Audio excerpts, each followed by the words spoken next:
Welcome viewers, I am Dr. Satish Gaikwad.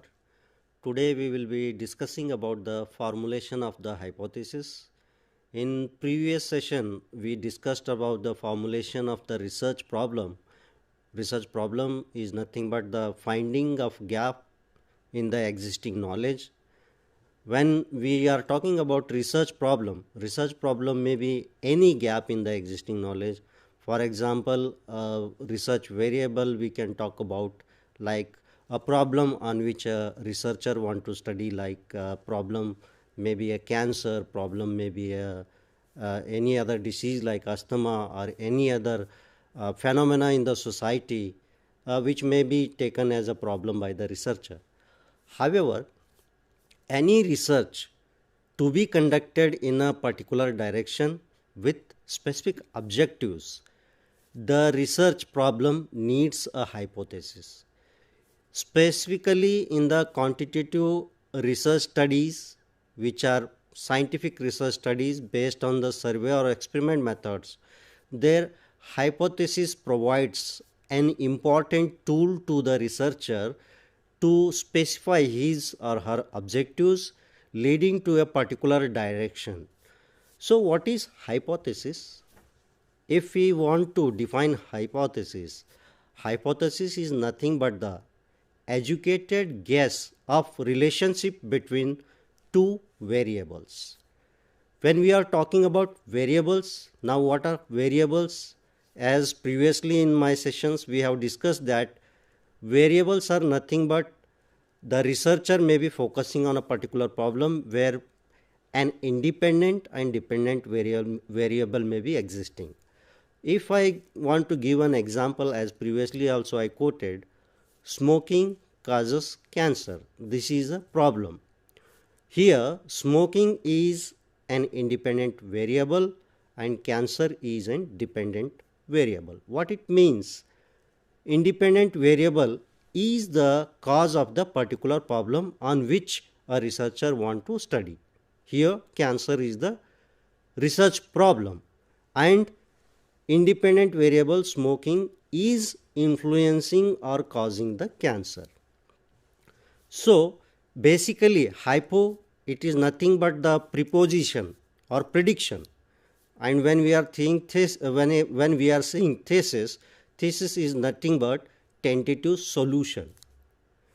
Hypothesis is nothing but proposing a tentative solution of any problem, prediction by the researcher or assumption of the researcher that this particular study may give this particular type of outcome after the experimental or empirical study conducted, or experimentally the particular hypothesis is tested. So therefore, hypothesis is also a very important and crucial component of the research design. Why this hypothesis is necessary in the research design? It is also a very important point to be kept in the mind. The hypothesis will give a focus to the researcher. It will guide the experiments. It will verify the observations. It will help in creating breakthroughs, and it will also help in formation of the new theories or new hypothesis. When we are saying that it may become a precursor to the new breakthroughs, means hypothesis may also be responsible for the discovery of the new knowledge. It is nothing but searching a true knowledge, and hypothesis may give a focused direction to the researcher to get a true knowledge or breakthrough of a new knowledge, or maybe the researcher may propose a new hypothesis. Therefore, hypothesis is also a very important component in the research design. What are the good characteristics of the hypothesis? Hypothesis should be conceptually clear. Hypothesis should not be vague in nature. While forming the hypothesis, the researcher must take care that the objective of the hypothesis is very, very specific. And moreover, the hypothesis should not be too narrow too, so that the outcome should not be unpredictable or unjustifiable. Apart from that, hypothesis must be testable. Any hypothesis proposed by the researcher, it should be giving full scope for the testing of the hypothesis. Testing of the hypothesis may be done by quantitative method, by survey, doing the survey, or by conducting the experiments. There should be substantial scope to approve or reject the hypothesis proposed by a researcher. Therefore, hypothesis should be subjected to the testification, and it should prove true to the real, contributing to the real knowledge to the testing by the researcher. Hypothesis should be related to the existing body or theory and impact. Hypothesis should not be going vague or wide when it is compared to the whatever body of the researcher's proposal is there. Whatever a problem the researcher is studying and whatever variables the researcher is taking into consideration, the hypothesis must be in coherence to those aspects of the research problem. Now, hypothesis should have logical unity and comprehensiveness. The hypothesis should be very comprehensive, and it should also have the logical unity in its title. Hypothesis should be capable of verification.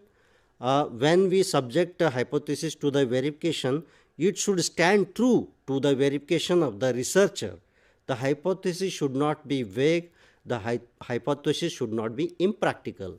Hypothesis should be operationalizable. When I am saying operationalizable, in research problem 2, we discussed operationalization of the variables, where an abstract variable is converted into measurable variable. Whatever variable we are taking, even if the variable is not in the form of empirical measurement, the researcher may convert it into empirically measurable forms, so that the analysis of the outcome of the observations may be done, and accordingly a researcher may be able to propose what is the outcome. The researcher may be able to justify what is the outcome of the experimental design. The main sources of hypothesis. What are the main sources of the hypothesis? What are the sources which are leading to the formulation of the hypothesis?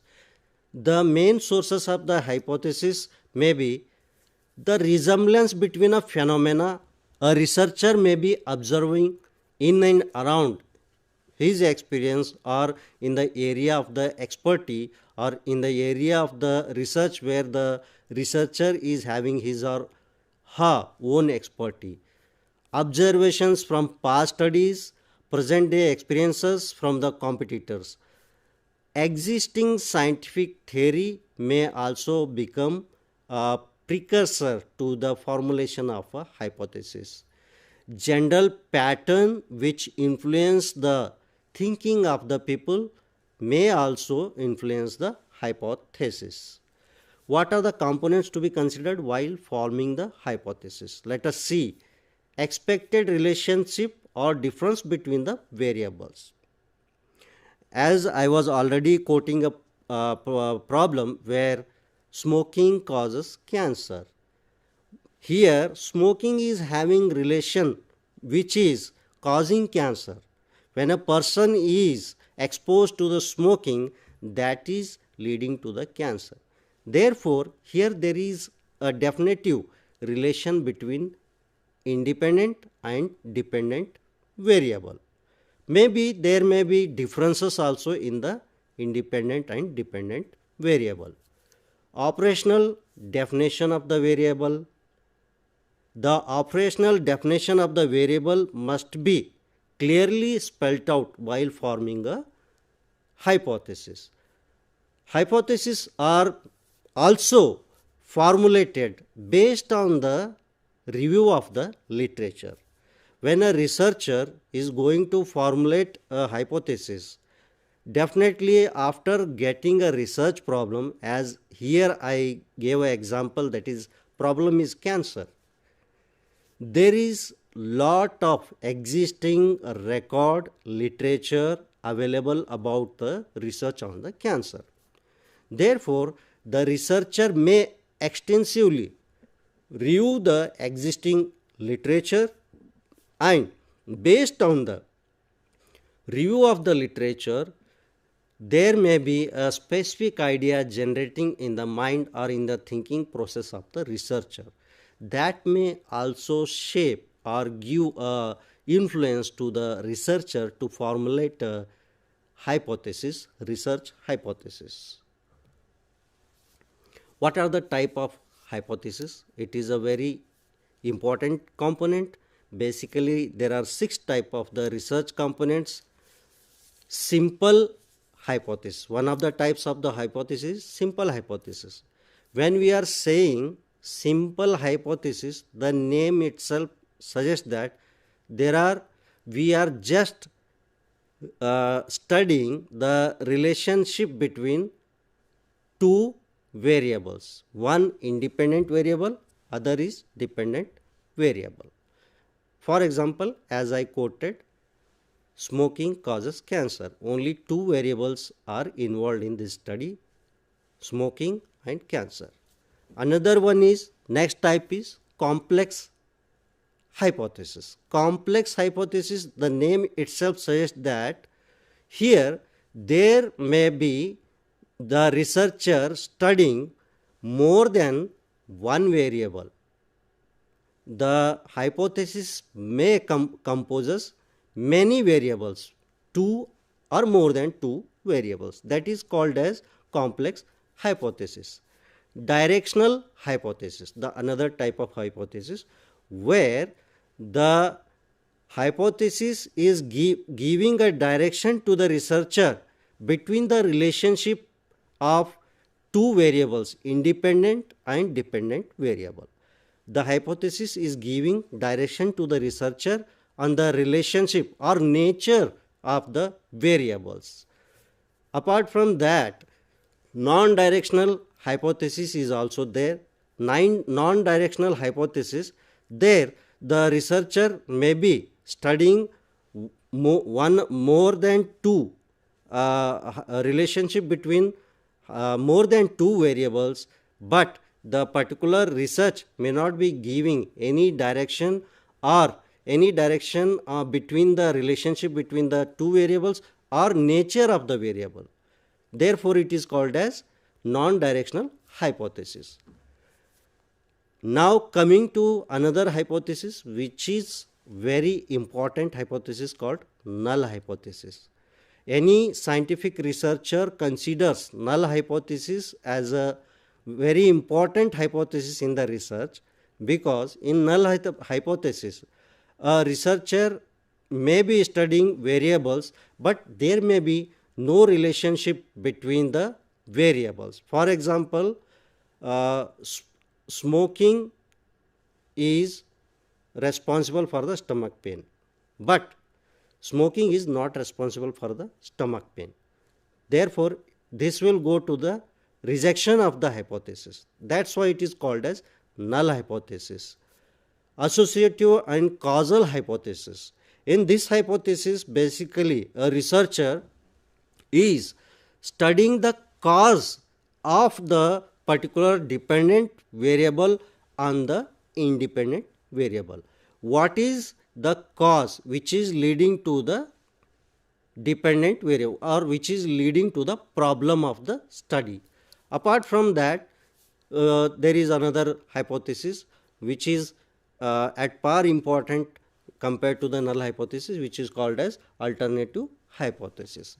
Alternative hypothesis is nothing but a research hypothesis where the relationship between the 2 variables of the research is done, which is quite opposite to the null hypothesis. Now, what are the examples of simple hypothesis? Let us see the example. Here, two examples have been quoted. If you eat more vegetables, you will lose weight faster. Here only two variables are there. More eating vegetables and losing the weight faster. If plant does not get enough sunlight, it won't grow as tall. Getting sunlight and tall growth of the plant. There are two variables. Now, when we move to the next example, what are the examples of complex hypothesis? Eating more vegetables and fruits lead to weight loss, glowing skin, reduces the skin of many diseases such as heart diseases. When compared to the simple hypothesis, here there are many variables involved in this complex hypothesis. There is another example. Regular exercise and balanced diet can lead to weight loss, improved stamina and enhanced mental health. In complex hypothesis, as I already explained, that there may be more than two variables involved in the hypothesis, where researcher is trying to find the testable outcome on the more than two variables. Now, what are the examples of directional hypothesis, where I have already explained that the researcher may be getting direction on the relationship or nature of two variables. Children aged 4 years eating proper food over 5 years period are having higher IQ levels than children not having proper meals. Here, eating proper food over 5 years period are having higher IQ. Eating and IQ, it is compared, where the eating is giving a direction that IQ is higher. Another is, as carbon dioxide level increases, global temperature also increases. So, the reaction is unidirectional. When carbon dioxide level is increasing, temperature is also increasing. There, the hypothesis is giving some direction to the researcher. Now, what are the examples of non-directional hypothesis? Caffeine causes a change in activity level. Here, we are talking about change in the activity level due to caffeine. But what kind of change? That this hypothesis is not mentioning. There is no direction about that particular cause of the caffeine's effect. Another example, if we take, there is a difference between the salary of men and women. This particular hypothesis is saying that there is a difference between the salary of men and women, but it is not giving any direction. What is that difference? Exactly what amount of the difference is there? That direction is not here in this hypothesis. What are the examples of null hypothesis? Teenagers are using mobile phones more than grown-ups to access the internet. This hypothesis may not stand true, because who are using more internet or more a social platform, that cannot be ascertained, that is uncertain. Therefore, this hypothesis may be approved or may be rejected. Here we may disapprove this hypothesis. That's why it is called as null hypothesis. Having apple daily will not cause fever. This cannot be ascertained when we go for the experimentation. This may not stand true in the outcome of the research. Therefore, this particular hypothesis may be disapproved. That's why this is called as null hypothesis. Now, coming to the another example, what are the examples of associative or causal hypothesis? As I already said, causal, it leads to the cause for a particular research problem. A dependent variable leads to particular cause. Students who study more hours tend to get higher grades. More hours study is leading to higher grades. Here there is a cause. Student is giving maximum time to the study, and due to that, this is a cause for the getting higher grades. Regular exercise reduces the risk of developing heart disease. when a person is regularly exercising, that is the cause of reducing the risk of heart disease. So here the hypothesis is giving the relationship between independent and dependent variable, where independent variable is causing a effect which is leading to the research problem, that is dependable variable observation. What are the examples of alternative hypothesis? Daily meditation decreases the incidence of depression. Candidates with work experience are more likely to receive an interview. Here, daily meditation decreases the incidence of depression. A relationship between two variables is mentioned, but here also we are not establishing any direct cause of the hypothesis. So with this we have covered the hypothesis completely, but here we have to take care that a hypothesis, while designing, the researcher must take care the language of the hypothesis, and while formulation of the hypothesis, the researcher must first start with the problem and derive the hypothesis. After deriving hypothesis, the researcher must find the variables involved in the formulation of the hypothesis, which may lead to the formation of the research design for particular research. Then after deriving the hypothesis, after identifying or defining the variables which may become the potential potential precursors of the experimental design, the researcher must state the hypothesis in simple language. When I am saying that the researcher must state the hypothesis in simple language, what are such type of hypothesis? Already the examples which we have covered in our discussion, those are nothing but the simple examples of the statement of the hypothesis. Therefore, while formulating the hypothesis, a researcher has to derive the hypothesis. After deriving the hypothesis, the researcher has to identify the variables. After identify the variables in a simple language, that too in a sentence, the researcher has to state the hypothesis. So basically this is the formulation of the hypothesis. This is the procedure, and what are the areas we have to take care, what are the things we have to keep in mind, we have already discussed. With this, I will just conclude this discussion and hope for the more discussion in next sessions, which may continuously cover beyond identification of the research problem, formulation of the hypothesis. Beyond this, we may cover the topic, as this may completely become a research design. Thank you one and all.